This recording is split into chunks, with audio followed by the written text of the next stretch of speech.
Hello everyone, welcome back to my YouTube channel.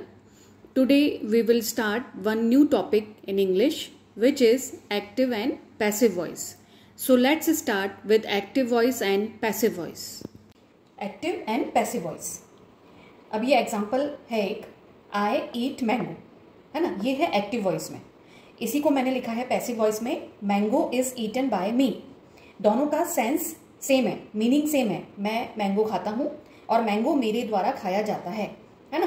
But difference क्या हुआ कि इसमें एक्टिव वॉइस में हुआ ये और ये पैसिव वॉइस में हुआ. तो इनमें डिफरेंस क्या हुआ?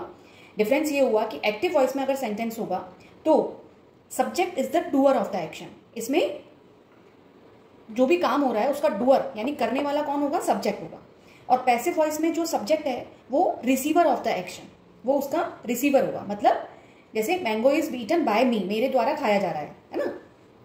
तो यहाँ पर सब्जेक्ट आई जो है वो एक्टिव वॉइस में है, वर्ब जो है एक्टिव वॉइस में है क्योंकि सब्जेक्ट डूअर है.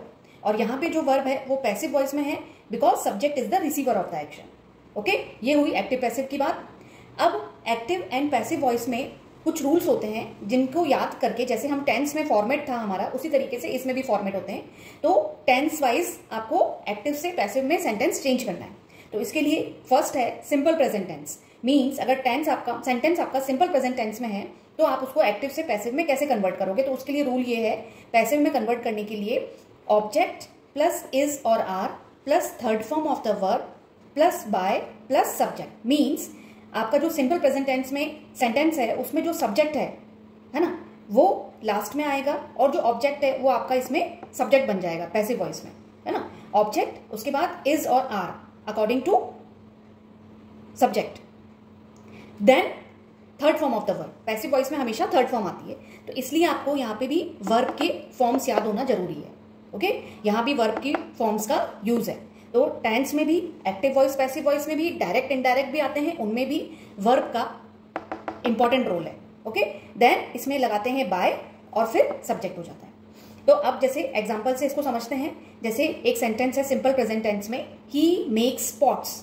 ओके, तो अपन इसमें ही सब्जेक्ट है, यहाँ पर वो ऑब्जेक्ट बन जाएगा और जो इसमें ऑब्जेक्ट है वो सब्जेक्ट बन जाएगा पैसिव वॉइस में. तो कैसे लिखेंगे? पॉट्स. अब पॉट्स क्या हुआ? प्लूरल में है तो आर लगाएंगे, इज और आर में से. Pots are. अब मेक का थर्ड फॉर्म क्या हो जाएगा? मेड. बाय और हिम, जो सब्जेक्ट है आपका वो यहाँ आ जाएगा, बट उसको चेंज करते हैं हम ही से हिम में. ठीक है. अब आपके लिए कुछ सेंटेंस हैं, इनको आप कन्वर्ट कीजिए. पहला है कैट्स कैच माइस, है ना. दूसरा है the peon rings the bell. दोनों सिंपल प्रेजेंट टेंस में है, दोनों ही एक्टिव वॉइस हैं. इनको पैसिव वॉइस में कन्वर्ट करना है. Hope you all understood. Comment me fast. Thank you for watching. Please like, share and subscribe my channel for more updates.